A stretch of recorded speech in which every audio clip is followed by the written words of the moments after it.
What is going on, everybody, and welcome back to another video. Today we have the Dortmund vs Chelsea preview. So yes, Dortmund vs Chelsea, round of 16 Champions League.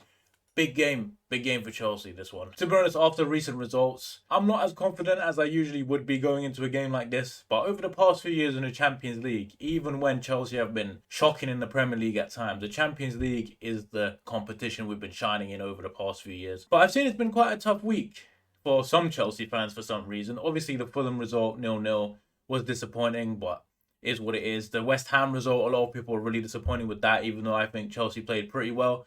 A lot of people really criticising not only Cucurella, but Graham Potter's been getting a lot of stick this week for some unknown reason. I don't understand what that is with people. I wonder if people do it to get more clicks, whether people genuinely believe it. If you genuinely believe that Graham Potter needs to leave already, I think you have the Chelsea fan brain rot. That's what I call it. The entitlement of we should win every game in every competition every season, which, if you supported Chelsea for longer than, a few years, you shouldn't have that mentality. But a lot of people seem to have it. And obviously the owners did say something about him staying on, which I think is the right decision, if anyone cared about my opinion on that. But we have a big game to talk about. We're not here to talk about Graham Potter. He did have something to say in his press conference, though, kind of shitting on the media and the pundits. Good, to be honest. Most of them are clueless anyway. Like I said, it's going to be a tough game for Chelsea. Dortmund are actually on a really good streak since they came back from the World Cup. Obviously, most European leagues have the winter break, so they came back mid-January, and they've won 6 from 6 since then. So they're a pretty strong side. They've got some really exciting players like Bellingham, obviously. They've got a few other decent players around, like Mokoku, exciting young player. Adeyemi, they've got Haller, obviously had a really good season last year.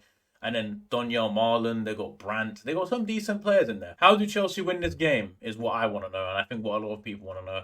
I think it's going to be interesting what system Graham Potter decides to go with in this one, because obviously of late we've seen the 4-2-3-1, but I think with Badiashile not being available, you're going to have to play either a Fofana, who hasn't played since AC Milan's first game, which is months ago, Koulibaly, who's been terrible and he hasn't played for a while either, or Chalobah, who in a back four looks shaky at best. So maybe he goes with a back five in this game. We've seen against some of the big teams he does go for a back five. We saw in the AC Milan games he went for that. So maybe we go with that. Is something in the Champions League that works. Will he go with a 4-3-3? I don't think we've looked particularly good with 4-3-3, but we'll see.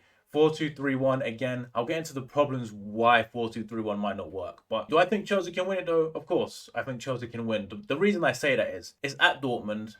Dortmund aren't going to sit back and defend deep like Fulham and West Ham. They're surely going to try and play some kind of football. They're going to try and press Chelsea. If they don't, then fair play. Then they know the game plan to beat us. The game plan to beat Chelsea is pretty simple these days.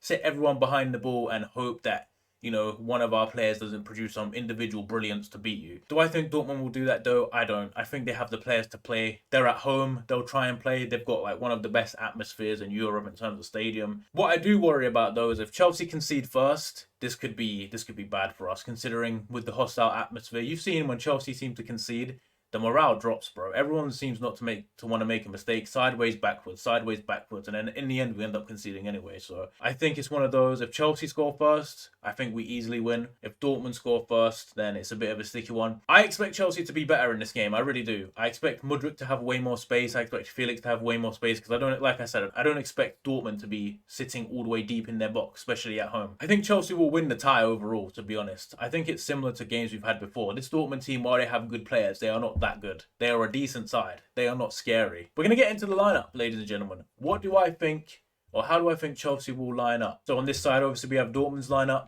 This is the team they played in the last game. So Dortmund played almost a 4-5-1, right? Emre Can's kind of the deep-lying midfielder. Bellingham and Royce kind of play as 8s, and they fit in. Brandt and Reina are not really wide players per se. They're quite like number 10s in the way of the player style they are. But this is obviously a bit more of a defensive setup they might go for. But as I've put players here, they could easily go in a 4-2-3-1 with Marlon and Adeyemi out wide, even Haller up top. It really depends how they want to play. If they want to be more conservative, if they want to bring it to Chelsea. I think obviously the best way is to be conservative against us. But here is the Chelsea team. So obviously I have a bit of a skeleton team here. We're missing a centre mid, 2 defenders, and a forward player. So we're going to get into it. I think these are the players that are guaranteed to start. So Kepa in goal. We have no other goalkeepers. Reece James has to start right back. Thiago Silva's going to start regardless. That leads us on to our next centre-back. Who should play next to him? We have Fofana, Koulibaly, or Chalobah. Now, like I said, in a back two, I don't see Chalobah doing the work in a back two. He makes too many mistakes. Sometimes he's not as composed. He's a bit positionally lost at times in a back four, right? When he has to play in a two partnership. Fofana's been out for the best part of 6 months, so I don't see him getting thrown in, even though he might be the future of Chelsea. You don't spend £80 million on a centre-back for him to sit on the bench. I think it really shows us what Graham Potter thinks of Koulibaly in this game. Because if he doesn't start Koulibaly and he plays Fofana, I think that says it all. I think, though, the sensible thing for Chelsea to do will probably be like this. Maybe Fofana doesn't start and Chalobah starts here. I would like to see Fofana get thrown in the deep end, to be fair. I think he might go with something like this to be more conservative. A back five, and in a back five, Ben Chilwell gets thrown in for me at left wing back. I think this also opens up a lot for Chelsea because we've seen in the past, Chilwell and James are our best attackers. They are our biggest goal threat. And I think when we play in a back four, we kind of limit them to what they can do because they have more defensive responsibility. But if we play with a back three, we let our two of our best players actually get the ball. It opens up more space for some of our other players. There's no guarantee he will go like this, but I have a feeling we played like this against AC Milan. We done something similar to this against Liverpool, where Hakim Ziyech kind of filled in as a right wing back on defense, and when we went into attacking phase, it was like a four. It was more of a 4-3-3, and Chalobah filled in at right back. Who should play with Enzo Fernandez? This is another one which I think is a big debate. Kovacic, we don't know if he's fit. Graham Potter said he could be involved. Same with Zakaria, obviously. Ruben Loftus-Cheek had a good game. I don't think he trusts Chukwuemeka, if I'm being honest. Gallagher can't really play in a two-man, and Mason Mount can't either. So that leaves these three. I think that Kovacic will be the man that plays there. And I've said this before, Kovacic as a number 8, going box to box, while he is good, he has good build-up plays, passing range is good, he's really good on the ball, he's not clinical in the final third. He makes the wrong decision too much. His distance shooting is not really a threat. Yes, he scores the occasional banger, but not really a threat for the most part. And I think having Kovacic as a sitting player for now, while we let Enzo do more, actually would be a good idea. And plus, if we play a back five, we have that assurance of 3 centre-backs. That would mean Enzo and Kovacic could push forward a bit more. When it comes to the front three then, obviously if we play a back four, I assume that Felix will play here. So let's say Koulibaly doesn't play, for example. I think Felix will play the number 10, and that will mean Hakim Ziyech probably plays out wide. I don't want to see Ziyech in this game, if I'm being honest. I want Felix and Mudryk to play out wide. Havertz is going to play in up front. We don't have another striker. No Aubameyang, no Fofana. Unless we play Felix as a false 9, there is no other striker. They've gone all eggs in the Kai Havertz basket for this one. I do not like it, but it is what it is. I think that Felix and Havertz could do some nice rotations here. So maybe we do go with the 3 at the back. I think that would be a sensible option. Although I could also see Graham Potter going with the 4 at the back, the same 4-2-3-1.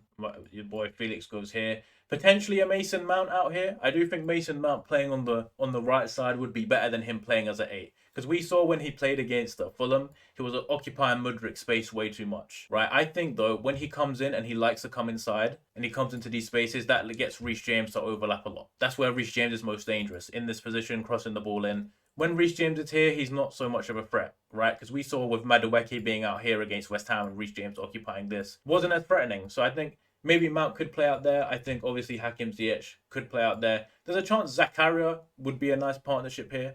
Could we go 4-3-3 with could we go a 4-3-3 as well potentially and go like this with Zakaria, Kovacic, Enzo? I think that is just risking too many players. I don't think he will start any of them. Maybe I think Loftus-Cheek has a good chance to start as well.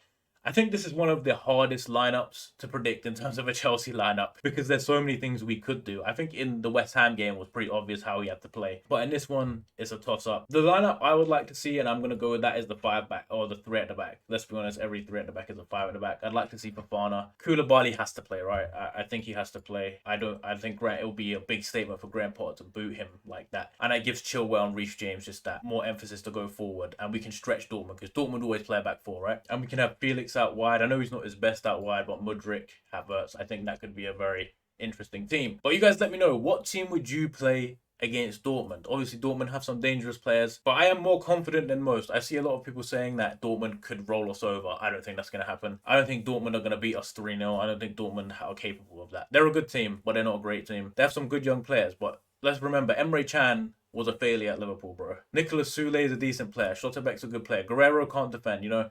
There is some weaknesses in this Dortmund team. I think we could exploit it. It reminds me of the Atletico Madrid tie we had a few years ago where everyone was picking Atletico Madrid and we dominated them over the two legs. And I think we could do a similar thing to Dortmund. It's all about being clinical. It's all about creating chances and defending well. And I think if we do, we sweep Dortmund aside. You know, even if it's 1-0, 2-1 in the legs and we are dominant, I think that's a good sign.